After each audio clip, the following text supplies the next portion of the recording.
Saludos mis queridos hermanos, mis queridos amigos.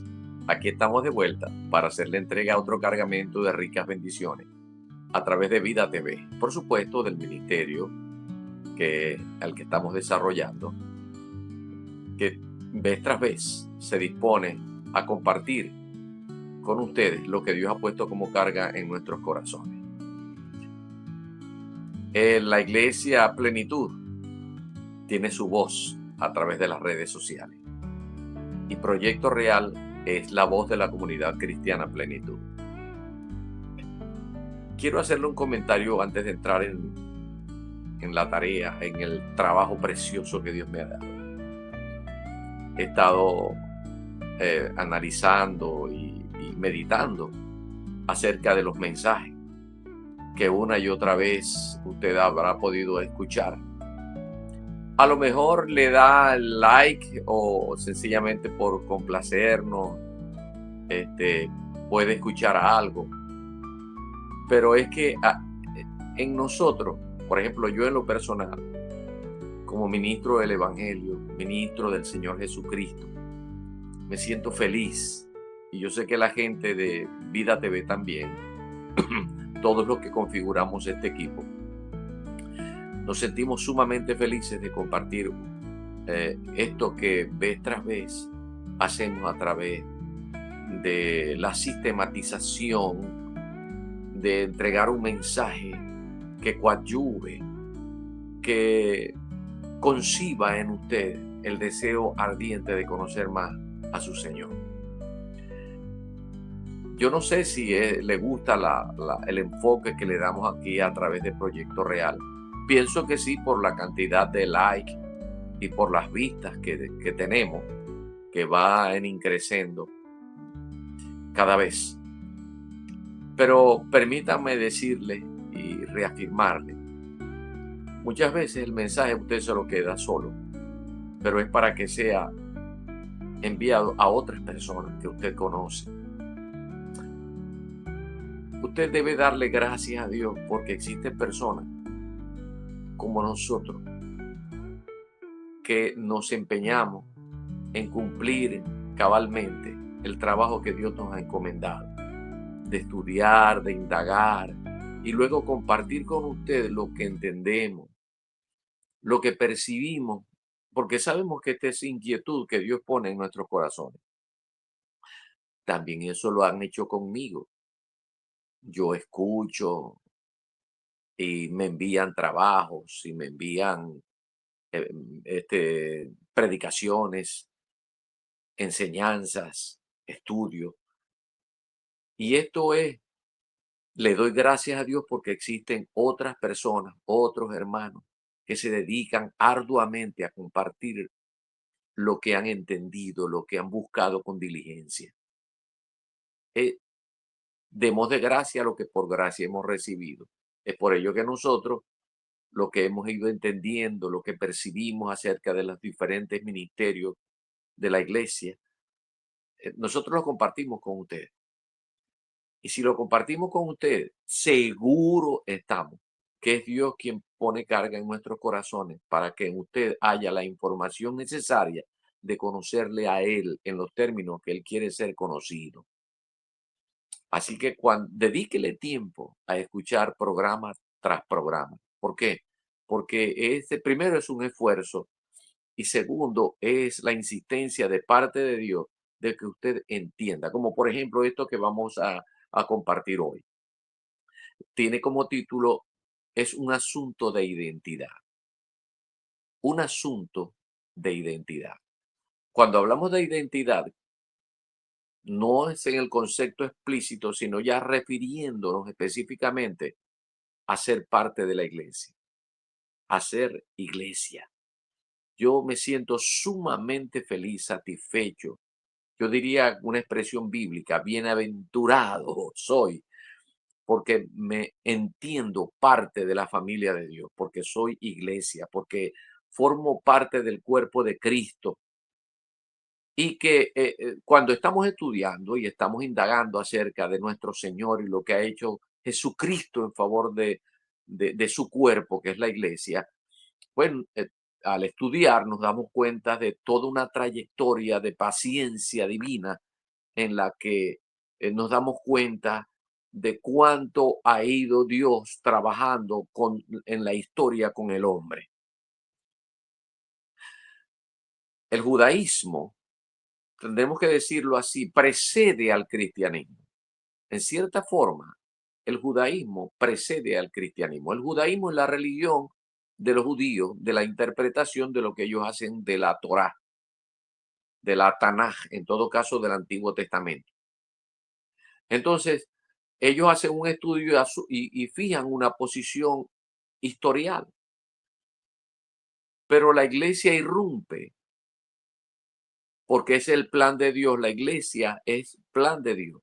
Irrumpe en la historia y entonces allí estamos nosotros, estamos identificados con la iglesia, porque una cosa fue lo que el Señor hizo a través de Israel, en donde Él se proyectó y se dio a conocer su carácter a través del pueblo de Israel, a través de esa nación piloto, así le llamo yo, una nación piloto que Dios escogió a partir de un hombre llamado Abraham que trajo de Ur de los Caldeos y lo ubicó allí en Canaán. Eso tiene una historia. Y a ese pueblo le encomendó una palabra, es más, se la dio por escrito. Y esa palabra escrita, este, ellos, bueno, mal que bien, han resistido. Y Dios tiene planes con ese pueblo. Dios escogió esa nación. Pero una cosa es la nación de Israel, una cosa es el pacto que Dios hizo con Israel y otra cosa es el pacto que hace Dios con, con el hombre a partir de Cristo Jesús, que es la iglesia. Entonces, nosotros debemos estar identificados. Claro, cuando estamos estudiando la Biblia, obviamente el Antiguo Testamento es la historia de una nación. Lamentablemente, esa nación no recibió a Jesucristo como el Mesías, aunque la iglesia fue formada en sus primeros momentos por judíos, pero fueron muy pocos los que recibieron al Señor Jesucristo como el Mesías, como su Señor y Salvador, para entrar en un nuevo pacto. Ellos han continuado, en la generalidad de los casos, han continuado con la expectativa de que venga el Mesías y no reconocen a Jesucristo como su Mesías. Por tanto, no como su Señor. Cuando nosotros estudiamos el judaísmo, que es la religión que estudia la Tanaj, el Antiguo Testamento, eh, cuando lo están estudiando, ahí nos percatamos nosotros de que allí estaba asomado todo lo que Dios seguiría haciendo con el hombre. Ahí está el nuevo pacto, está encriptado en el Antiguo Testamento. En el Nuevo Testamento lo que hace es sacar a la luz lo que se venía diciendo en términos proféticos, porque en la profecía ya todo está completo, en la profecía, más bien, digámoslo así en estos términos, de que Israel maneja en su historia y en todas las escrituras, escatológicamente hablando, ya todo está completo en el Antiguo Testamento. Y de eso estaremos hablando en próximas oportunidades. Ya la historia está completa desde la perspectiva escatológica, pero desde la perspectiva teológica, el Nuevo Testamento es la complementación. Una cosa es lo escatológico que tiene que ver con los eventos finales que ha tenido cada reino, las sociedades, como ha venido evolucionando y el cumplimiento de lo que Dios dice que iba a acontecer. Eso está completo. El reino milenial inclusive está completo desde la perspectiva escatológica, pero desde la perspectiva teológica, el Nuevo Testamento es lo que complementa lo que se inició en el Antiguo Testamento. Cuando nosotros estudiamos el Antiguo Testamento, nos damos cuenta de que en cierta forma lo que está allí, eh, ahí está la sombra, eso lo dijo Pablo, allí está lo tipificado del Señor Jesucristo, lo que la esencia vino después. La verdad vino después y se manifestó en la persona del Señor Jesucristo. Por eso él dijo, yo soy la verdad, yo soy la verdad, yo soy el camino, la verdad y la vida, y nadie viene al Padre si no es por mí. Entonces, pero cuando estamos estudiando nos damos cuenta de que Israel es un plan de Dios, es una etapa, es un proceso. Y nosotros debemos tener conciencia de que allí, en esa sombra, en eso que manejó el pueblo de Israel, allí están los inicios, allí están las tipificaciones de lo que era el evangelio, lo que sería la iglesia, lo que sería el siguiente proceso. El judaísmo tiene dos luchas. Una lucha externa, entender desde la perspectiva religiosa judía cómo naciones externas están poniendo en peligro constantemente a esa nación, la existencia de Israel. Y está la lucha interna que tiene que ver con las variedades que hay del judaísmo, porque el judaísmo no es único, hay una variedad enorme, todo depende de la interpretación que se ha suscitado en medio de sus sabios durante toda una historia. Hoy pretendo comenzar con algunos aspectos que nos ayudan a entender lo que posteriormente tiene que escribirse en la Biblia y en el Nuevo Testamento, acerca, por ejemplo, de algunos rasgos de lo social, de algunas inclinaciones políticas, de algunos grupos, como por ejemplo los saduceos, los fariseos, los herodianos, los celotes, en fin, los esenios, aunque eso no se mencionan mucho, pero los esenios son ineludibles en cuanto al análisis de una sociedad que fue preludio a lo que sería el cristianismo y cómo eso ha influido y sigue influyendo hasta el tiempo presente. Digo todo esto porque cuando hay muchos hermanos no están muy claros en cuanto a la identidad. Y digo hermanos porque son creyentes del Señor Jesucristo, pero anhelan ser israelitas y no son israelitas, son iglesia. Cuando estudiamos, yo me gozo en estudiar la historia de Israel, pero a medida que he ido estudiando la historia de ese pueblo, nos damos cuenta pues de la importancia que tiene para el entendimiento y los grandes aportes que hacen ellos al, al tener por escrito, por ejemplo, en el Talmud, en, en la Gemara, lo que está escrito allí históricamente nos beneficia para el entendimiento de cómo es que nosotros debemos entender no solamente las personas, sino la historia de los ideales de esas personas. Es por esto, por ejemplo, que parto o partiendo del comentario en la intención de que este programa sea de bendición para ustedes, es que él lo debe escuchar una y otra vez porque es que le conviene. Escúchelo, no lo deseche, escúchelo.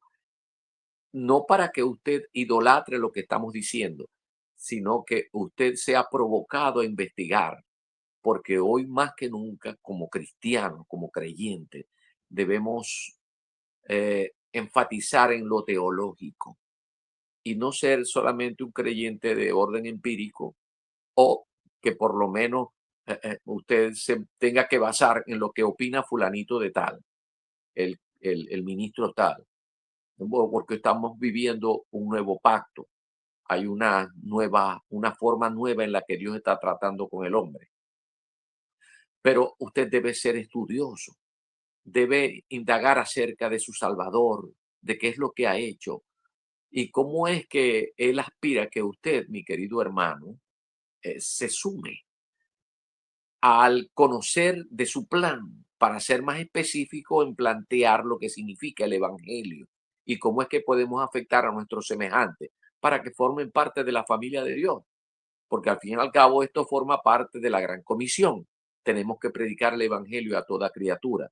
Pero cuanto más informados estemos, cuanto más documentados estemos, vamos a ser más eficientes, vamos a ser más efectivos y haremos que muchas personas se sientan felices de tener la identidad de ser iglesia, de ser hijos de Dios, de pertenecer al cuerpo de Cristo.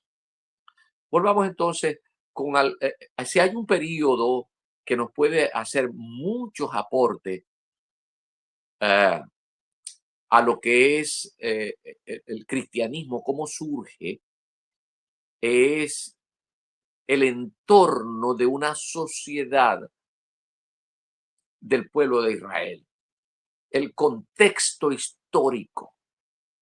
Eso es muy importante. Cuando nosotros vamos a las escrituras, siempre vamos con el aspecto teológico en mente de interpretar lo que Dios quiere para nosotros. Pero nosotros debemos estudiar el contexto, es decir, los aspectos económicos, los aspectos sociales, históricos, políticos, militares, la geografía, la geopolítica. Todo eso nosotros debemos estudiarlo porque cuando tenemos una mayor comprensión de todos estos aspectos contextuales, tenemos mayores criterios para aclarar lo que significa el cristianismo, lo que significa el evangelio como método del reino de Dios para que el reino sea establecido en esta tierra y entonces podamos ser más efectivos en que las personas puedan ser claramente ganadas a ser no solamente parte de la familia de Dios, sino que sean portavoces sumados a predicar el dulce evangelio de nuestro Señor Jesucristo. Entonces, el judaísmo tiene una lucha externa. A ver, el judaísmo es la religión. Vamos a hablar del pueblo de Israel. El pueblo de Israel tiene una lucha enorme, una lucha externa donde eh, esto ha sido un asunto de siglos, donde hay unas naciones que quieren desaparecer a Israel. Los iraníes quieren desaparecer a Israel. Sí, lo quieren desaparecer. Esto que pasó en octubre del año pasado, del grupo terrorista Hamas, esto es una abierta forma de decir que quieren desaparecer al pueblo de Israel. Sí, lo quieren desaparecer. Siria con Hezbollah, otro grupo terrorista, ha querido desaparecer siempre al pueblo de Israel. Siria, Irak, Egipto, el Líbano, Sudán, Yemen, todos quieren desaparecer a Israel. Unos, algunos acercamientos políticos de conveniencia en el asunto esto de la geopolítica, bueno, se han llevado algunos arreglos, pero abiertamente, por cierto, el más enfurecido, el enemigo acérrimo de Israel es Irán, hasta el punto de pagar, de mantener grupos terroristas para que atenten una y otra vez con el pueblo de Israel. Pero contra el pueblo de Israel no van a poder, porque es que Dios ya fijó una posición respecto de ese pueblo. Es un pueblo escogido para que cubriera una parte de su plan. ¿Cómo? Por ejemplo, yo tengo una cita que la he compartido en otras oportunidades con usted, por lo menos en Jeremías, en el capítulo 31. Dice de la siguiente manera, escúcheme este pasaje. Nunca van a triunfar sobre Israel las personas o los países, las naciones que quieran arremeter para hacer desaparecer a Israel. Es imposible que esto suceda porque es que Dios ya fijó una posición al respecto. La ridiculez la que cometió, por ejemplo, Chávez, de maldecir al pueblo de Israel. Eh, Eso no tiene, esa es la razón por la que está esa nación pasando esa tribulación. Y hubo gente, y hay focas que todavía se sientan a aplaudir lo que él dijo en el pasado. Y las consecuencias son evidentes. Lo que está pasando en Venezuela es terrible. Posiblemente tenga que ver con esas palabras que pronunció un presidente como Chávez hace algunos años atrás. Y siguen teniendo relaciones con grupos terroristas. Por eso esa nación está como está. Lamentablemente, yo como venezolano me siento triste, pero estamos orando porque hayan cambios radicales. Porque mientras haya iglesia y mientras haya un clamor, yo me aferro a una palabra que está establecida en la Biblia. La oración eficaz del justo puede mucho. Y yo he sido justificado. Y cuando esa justificación que yo tengo y de tener respuesta, porque dice el Señor, clama a mí, te responderé y te enseñaré cosas grandes y ocultas que tú no conoces. Bueno, seguiré clamando y seguiré esperando, porque la fe me obliga y me insta a seguir confiando en que Dios bendecirá a mi país, Venezuela, con la liberación, con la libertad que se requiere en este momento. Pero prosigamos. Hay una posición de Dios respecto del pueblo de Israel. Dice en el capítulo 31, versículo 35 en adelante. Dice así.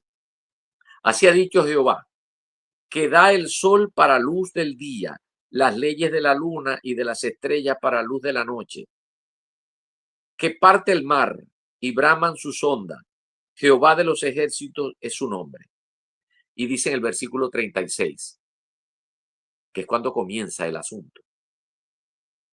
Si faltaren estas leyes delante de mí, dice Jehová, también la descendencia de Israel faltará para no ser nación delante de mí eternamente. Entonces, ¿por qué luchar? Si nosotros estamos en el planeta Tierra, hay leyes que Dios está sustentando. Y Él dice, si esas leyes faltaren, así faltará el pueblo de Israel. Entonces quiere decir que el pueblo de Israel no va a faltar. Allí estará. Y dice en el versículo 37, así ha dicho Jehová, si los cielos arriba se pueden medir y explorarse abajo los fundamentos de la tierra, también yo desecharé todas las descendencias de Israel por todo lo que hicieron, dice Jehová. Ellos han trabajado mal que bien, han servido a la causa del Señor.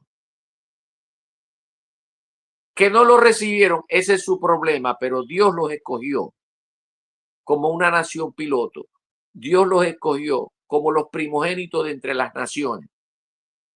Y por eso habla de la restauración. Pablo, por revelación del Espíritu Santo de Dios, en Romanos, en el capítulo 11, habla de la restauración de Israel. Y esto en términos de misterio. Israel será restaurado.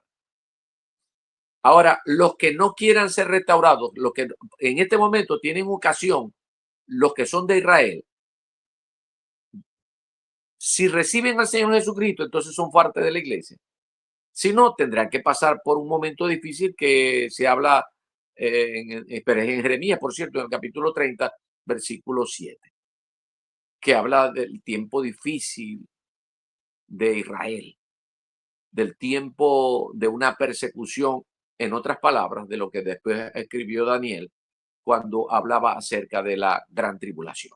Bueno, tendrán que pasar por esa situación y eso está escrito. Mientras tanto, ellos seguirán esperando el Mesías. Ya para nosotros vino el Mesías. Y entendemos que el Nuevo Testamento es la parte complementaria de lo que se comenzó a escribir en el Antiguo Testamento.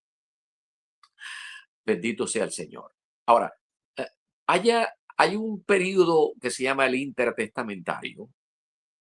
Desde la vuelta del pueblo de Israel de la esclavitud a la que estaba sometido por parte de Babilonia, donde tuvo 70 años, regresaron y una vez que regresaron, se establecieron nuevamente para edificar el templo, la ciudad y los muros. En ese periodo, que ocurrió más o menos entre el 400, en el 539, donde Ciro pues le dio la orden para que salieran y se establecieran nuevamente como nación. Salieron, pero no siempre fue de inmediato que salieron, sino que fueron en proceso, fue un proceso, donde fue primero Zorobabel y entonces estuvo luego Esdras y luego el otro grupo eh, por,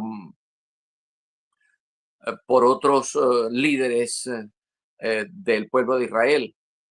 En fin, todo lo que aconteció en ese periodo intertestamentario, que es lo que sucede entre el Antiguo Testamento y el Nuevo Testamento, que son aproximadamente 4 siglos. Entender lo que sucedió allí en ese periodo intertestamentario, donde están escritos muchas cosas, se han escrito mucho, pero no en términos de la revelación para lo teológico, sino de la confirmación de eventos para el contexto, para el análisis. El último profeta en escribir bajo revelación de Dios fue Malaquías. Y esto sucedió más o menos como en el 430, algo así.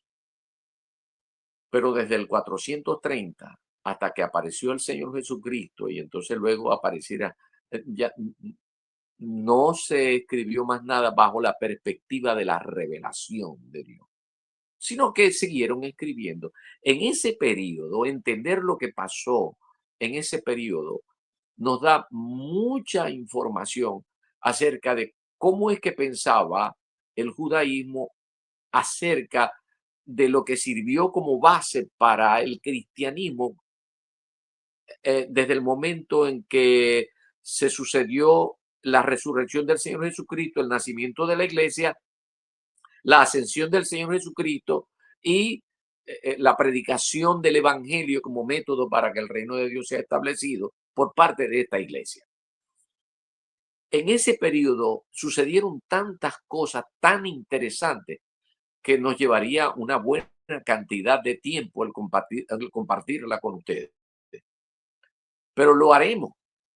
Hoy no es el día de terminar, de empezar y terminar. Posiblemente el tiempo nos sirve solamente como para que podamos ubicarnos en los primeros momentos de ese periodo intertestamentario, en el que después de la muerte de Alejandro Magno, que fue el que venció como 3 veces a Darío Codomano, que fue el rey persa, que predominaba en el mundo conocido, en ese mundo de lo que es la Europa naciente y todo lo que era el Medio Oriente, la Mesopotamia, el control del área donde estaba el Tigre y el Éufrates y que llegaba hasta el río Nilo, el control de esa media luna fértil, que era aproximadamente como algo más de 2 millones de kilómetros cuadrados, y que ahora se sumaba a la parte de Europa. Bueno, todo eso lo dominó en un momento determinado Alejandro Magno. Eh, Él reinó aproximadamente como de 10 a 12 años, y luego de su muerte tan rápida, así como ascendió él en el dominio hasta la India, Alejandro Magno al morir repartió su reino a sus 4 generales más cercanos: Andrómaco, Seleuco, Ptolomeo y Lisímaco. De esos cuatro que fueron reinos, los que más recoge la Biblia son respecto de los de Seleuco y de los de Ptolomeo, porque ya entonces no vendrían generales, sino que serían unas dinastías, la dinastía de los Ptolomeos en Egipto y la parte que correspondía a Siria, Canaán y todo lo que era la parte de norte de Egipto. Entonces allí estaban los Seleucos, los Seleucidas y los Antíocos, que se sucedían en una línea donde entre ellos resaltó uno llamado Epifanes IV, Antíoco Epifanes IV. ¿Y por qué decimos todo esto? Bueno, a raíz de la muerte de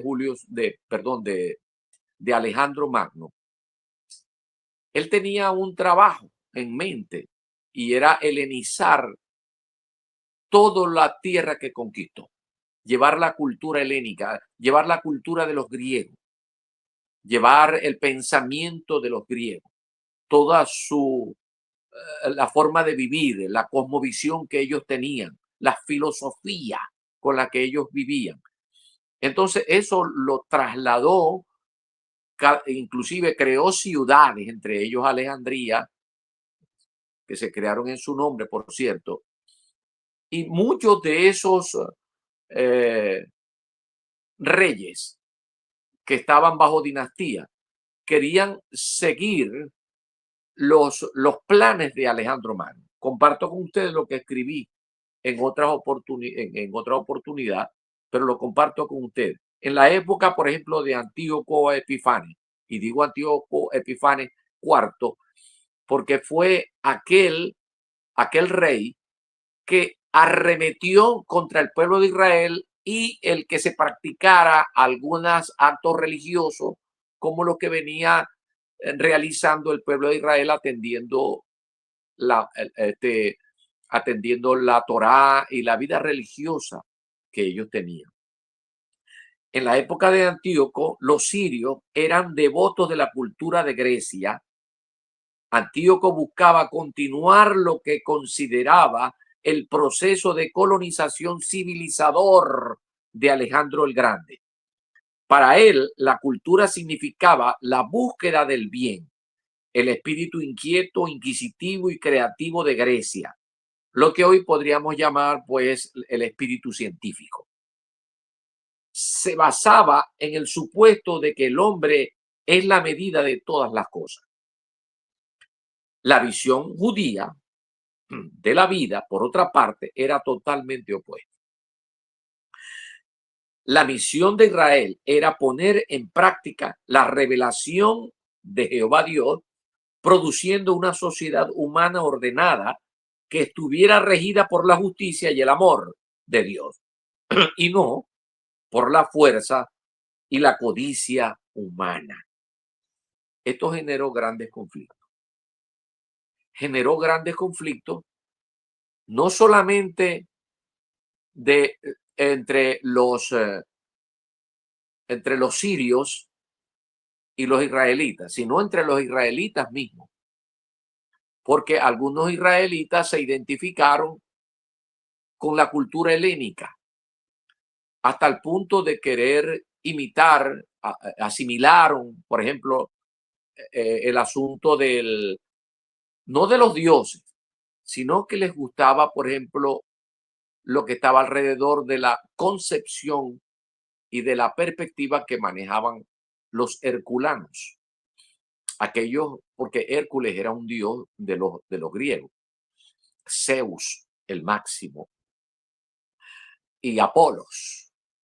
En fin, esa cultura, por ejemplo, la herculana, estaba relacionada pues con lo físico, estaba relacionado con lo físico y la inteligencia con la que se vencía la violencia, porque la violencia no solamente tenía que vencerse a punta de espadas y de lanzas y de flechas, sino que había una inteligencia, pero que ese físico era importante. Y es por esto que dentro de la cultura helénica y dentro de lo que es la visión herculana, estaba el hecho de que habían gimnasios. Y esos gimnasios era para lo físico. Y dentro de los gimnasios, el deporte se practicaba desnudo. Y algunos israelitas muy conservadores no estaban de acuerdo con aquellos israelitas que sí asimilaban aquella cultura. Entonces, allí tenemos un enfrentamiento dentro del pueblo de Israel desde la perspectiva religiosa, en donde allí surgen varias sectas, como por ejemplo los saduceos. Entonces los saduceos, que creían solamente en la Torá, es decir, en los primeros 5 libros, que eran la revelación, los demás no importaba. Ya habían aparecido algunos escritos y estaba lo que se denominaba la Mishnah, que era digamos, la tradición oral. La tradición oral estaba relacionada con la Mishnah y hubo líderes donde comenzaron a escribir esa tradición. ¿Cuál tradición? Bueno, la tradición oral era tan importante como la escrita. porque la escrita ya tenían pues lo que escribió Moisés, que en ese periodo comenzaron a compendiarse a todos los escritos que tuvo Moisés, alguien los compendió, y algunos otros escritos de algunos profetas, de algunos que tenían que ver con las artes, que tenían que ver con lo literario, como el caso del Cantar de los Cantares, y tenía que ver con los salmos. En fin, todo esto eh, lo manejaban eh, con cierta rigurosidad los saduceos. Estos saduceos que debían ser de la familia de Sadoc. Ellos tenían entonces y levantaban con fuerza el ser los líderes dentro de los grupos religiosos, porque ellos descendían de Sadoc. Por eso deberían decírsele sadoquita. Algunos dicen que debe ser así, pero sin embargo hoy prevalece lo que es saduceo. Los saduceos eran un tanto fríos, no eran tan apasionados, pero ellos defendían que lo único que había que estudiar era los escritos de Moisés, la Torá, más nada, los primeros 5 libros de la Biblia. Entre tanto, había otro grupo que surge, que se opone a la asimilación de la cultura helénica y que también se opone a la forma interpretativa de que solamente fuera la Torá la que debía ser estudiada. Este grupo son los esenios, y los esenios deciden en un momento determinado separarse, poner una barrera y separarse e irse al desierto, y es por ello que nace esto que se denomina Qumran, porque es un lugar específico que queda como entre 40 y 50 kilómetros de Jerusalén, en el desierto de Judea. Ahí se establecen ellos y escriben y siguen escribiendo, y esos escritos son los que se consiguen posteriormente en 1947 hasta el 56, los escritos del Qumran, que recogen, entre otras cosas, todo lo que se perdió con las guerras con Roma. Hay otro grupo que nace en ese proceso, que son los fariseos. Los fariseos eran unas personas piadosas, sí, piadosas, pero que eran más pueblerinos, eran más, atendían lo que dicen los profetas, y no solamente lo que estaba escrito de Moisés, sino que ellos atendían la palabra de Dios por vía de los profetas, los escritos de los salmos, los escritos de Salomón, los proverbios. En fin, los fariseos son otro grupo religioso antagónico que trajo una serie de conflictos internos dentro del judaísmo. Sin poner ahora otro grupo que surge posteriormente, que son los herodianos, que serán seguidores de Herodes. Pero ya lo vamos a cuadrar respecto de la secuencia histórica. Entonces tenemos a los saduceos, a los fariseos, a los herodianos, y tenemos a los esenios. Y hay otro grupo que son a los que se supone que fue en un momento determinado un líder de ellos, Barrabás, que son los celotes, que era un grupo nacionalista muy violento, quienes creían que la liberación del pueblo de Israel tendría que ser por vía de las armas. Entonces ahí tenemos, en ese periodo, convergen todas estas presiones, y es por esto que se da a raíz de esas luchas internas que tenían, digamos, los aspectos religiosos y también los aspectos políticos, por el interés que tenía Antíoco Epifanes por transculturizar lo helénico y desplazar los judíos, hasta el punto de que en el año 166 se hizo que se llevaran a efecto algunos sacrificios de animales, puerco, cochino en el templo. Y esto ocasionó una guerra, que es la que se denomina la guerra de los macabeos, donde el primer líder es Matatía.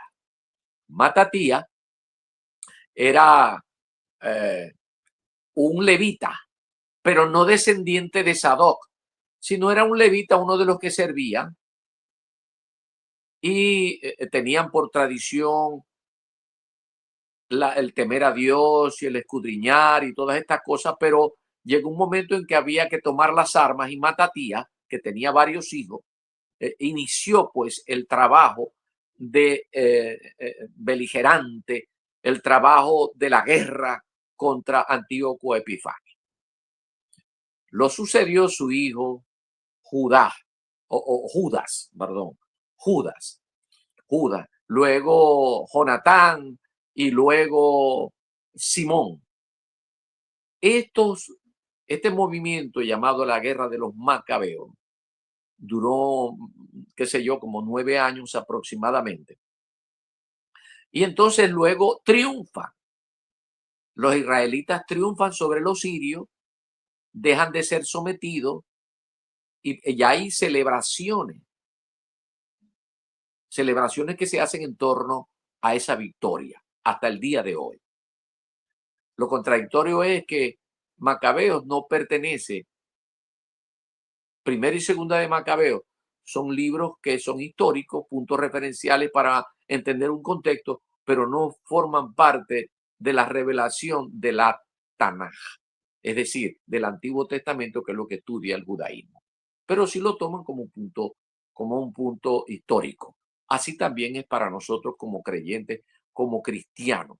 No tomamos a los macabeos, sino como un punto de referencia histórico. Los católicos sí. En todo caso, lo que queremos resaltar es que en ese periodo intertestamentario se sucedieron tantas cosas que hoy que tienen que repercutir en un escenario que les sirve al advenimiento del Señor Jesucristo. ¿Eh? Y que hoy debemos entenderlo para que podamos tener un asunto más claro de cómo es que Dios ha venido tratando con nosotros, cómo nosotros hemos sido privilegiados. Por ejemplo, después que estos que llevaron a efecto la guerra que se denomina Macabeo, que Macabeo cree que se está refiriendo al martillo, así al martillo en el caso de Judas, que fue un hombre muy fuerte que arremetió contra Siria, contra Antíoco Epifanes como un martillo para destruir. Así se decía, se cree que sea esa la razón por la que se llama Macabeo, porque la etimología de la palabra Macabeo tiene que ver con martillo, así como lo fue Eduardo de Inglaterra para con los vikingos, que fue un martillo, así se dice en algunas partes históricas, así lo era Judas, Judas Macabeo, hijo de Matatía, quien arremetió contra Antíoco Epifanes y en una lucha durante algunos años. Luego se establecieron los macabeos. ¿Y qué iba a pasar? Entonces ahí surge una palabra muy importante que es Basileia. La palabra Basileia está referida a reino o las personas que tienen dominio, que tienen la autoridad para regir los destinos de lo que sucede en una tierra o una tierra donde debe haber un reino. Y esto estuvo relacionado con estos macabeos que entonces dan origen a lo que es la, los- la cultura de los macabeos y de los asmoneos, más bien de los asmoneos. ¿Por qué? Porque Matatías se llamaba Matatías, hijo de Jasmón. Por eso vienen los asmoneos. Y el primer jasmoneo fue entonces Matatías. Luego los hijos y así toda una serie de reyes que estuvieron dominando. Ahora, Muchos dicen que era irracional, que no era legítimo, porque los que tenían que regir tenían que ser reyes que vinieran de David, de la genealogía de David, de Salomón, y ellos no pertenecían a Judá. Y tampoco, aun cuando eran levitas, no eran descendientes de Sadoc. De manera que, de todas maneras, se instalaron y entonces vino la dinastía de los Asmoneos, en donde surge Juan Hircano, que era hijo de Simón, y luego de Juan Hircano vinieron otros eh, que se posesionaron como reyes en toda una secuencia histórica de dominio en la tierra de Israel. Y en ese contorno geopolítico ardiente, porque entonces se estaba sumando ya en el año 63 Roma. Roma, que entonces para ese momento era república. Y entonces Roma, a través de Pompeyo, llega a tener relaciones con Aristóbulo y con esos que eran asmoneos y hacen pactos con ellos. Y allí dentro de los asmoneos continúa la descendencia, el dominio, y surge una mujer que sale de Alejandro y de Alejandra, surge una mujer llamada Marianne. Esa Marianne se casa entonces con un idumeo que ya usted debe sospechar que no era asmoneo, pero pasó a tener el control posteriormente de todo eso. Estamos hablando de Herodes el Grande. Y este Herodes el Grande domina entonces como rey del pueblo de Israel, porque él llegó a tener pactos con Roma. Era íntimo amigo de la familia romana que dominaba. Todo esto, todo esto forma parte de un contexto en el que nosotros debemos estar pendientes de cómo es que surgen entonces los grupos religiosos y qué era lo que creían para el momento que aparece Jesucristo en la escena. Pero esto lo seguiremos comentando en otro programa, puesto que el tiempo ya me dice que está llegando al final. No sin antes reiterar esto. Nuestra identidad debe estar clara en que nosotros somos iglesia. Y que si bien es cierto que el judaísmo precedió al cristianismo, ellos todavía se ufanan, hoy, hasta el día de hoy, se ufanan de ser una nación escogida por Dios, que son los predilectos de Dios. Y eso es así. Pero hasta el punto de que piensan que por la observancia de las leyes mosaicas referidas única y exclusivamente a rituales, fiestas y ceremonias, con eso ellos aspiran y mediante la interpretación única y exclusiva de algunos sabios, entonces ellos están buscando la forma de que racionalmente puedan acercarse a Dios y entonces llevar a efecto toda su creencia y esperar todavía al Mesías que aparezca. No quiera ser usted, mi querido hermano, israelita. Ellos son una bendición y lo que les ha pasado, bueno, todo lo que les ha pasado, Dios se ha encargado de decirnos a nosotros lo que les ha pasado a ellos por su dura servicio. Pero ellos son mi pueblo escogido. Ustedes son también un pueblo pensado, porque la iglesia estuvo en la mente y en el corazón de Dios desde la eternidad. Ahora nosotros entramos en escena por misericordia de Dios y nosotros no nos debemos sentir ufanados, sino gozosos, bienaventurados, porque somos parte de la iglesia. Miremos solamente al pueblo de Israel como un punto referencial en el que ellos sirvieron a su manera. Pero venido Cristo, que da luz a la verdad de Dios, a ese es a quien nosotros tenemos que aferrarnos, de creer en Él y de seguir adelante lo que todavía ellos no han entendido, pero que nosotros sí, porque hasta el punto de que Dios nos dio otra parte que se llama el Nuevo Testamento. Bajo un nuevo pacto han habido otras escrituras que se han cerrado, esas escrituras, especialmente de lo que enseña Pablo y explica, porque Pablo explica la justificación, Pablo explica el nuevo pacto, Pablo explica todo lo que es relacionado con la iglesia, el cuerpo de Cristo, lo que vino a ser Jesucristo. Ellos no lo han aceptado, y los que lo han aceptado ya son iglesia, y para la iglesia hay planes, para la iglesia hay promesas. El pueblo de Israel tiene, como nación, tiene sus promesas, pero no son las mismas que Dios tiene para con la iglesia.